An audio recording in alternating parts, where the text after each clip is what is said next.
ఎన్నికల్లో గెలుపోటములు సహజమని అన్నారు Samajwadi party chief Akhilesh Yadav. Bihar assembly ఎన్నికల ఫలితాలపైన సమీక్షిస్తున్నట్లు చెప్పారు. ఈ ఓటమి విపక్ష కూటమికి ఓ పాఠమని చెప్పారు. ఎన్డీఏకు 202 సీట్లు రావటం నమ్మలేకపోతున్నట్లు తెలిపారు. ఎన్డీఏ ఎంతకాలం మహిళల అకౌంట్లో 10,000 రూపాయలు జమ చేస్తుందో చెప్పాలని అన్నారు. బీహార్ విజయం ఉత్తరప్రదేశ్ పై ఎలాంటి ప్రభావం చూపించదని చెప్పారు అఖిలేష్. चुनाव हार जीत और उसे सीख मिलती है।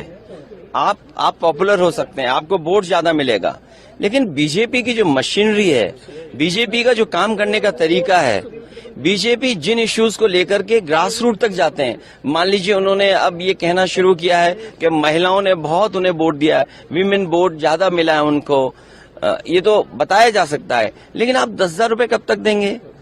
आप सम्मान का जीवन नहीं देना चाहते हैं। अच्छा, उन महिलाओं को आप 10,000 दे रहे हो जिनके पति परिवार के लोग एक साथ नहीं रह सकते हैं।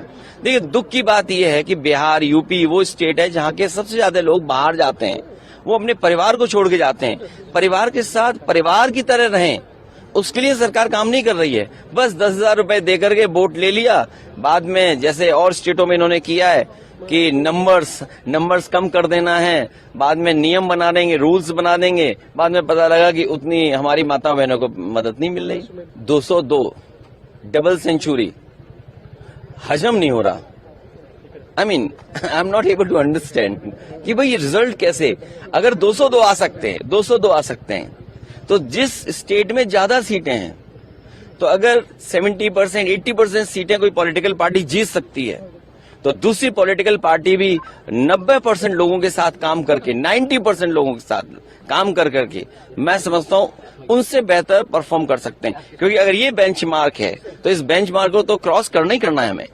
यूपी में हम लोगों ने हार से ही सीखा है और हार से ही सीखने का मौका मिलता है।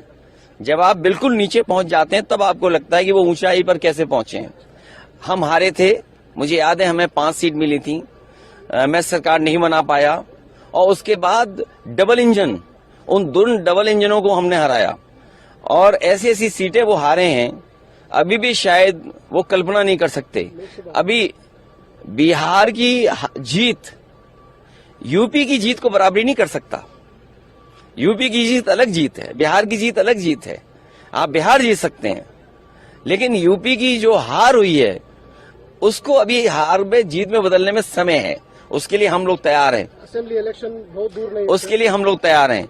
आज जब हम और आप मिल रहे हैं, हो सकता है कि अगर 11 जनवरी 2027, अगर 11 जनवरी 2027 को डिक्लेयर होता है इलेक्शन, तो आज हमारे पास 423-424 दिन है और यूपी में 403 असेंबली है, तो हमारे पास 20 ही दिन तो स्पेयर में है।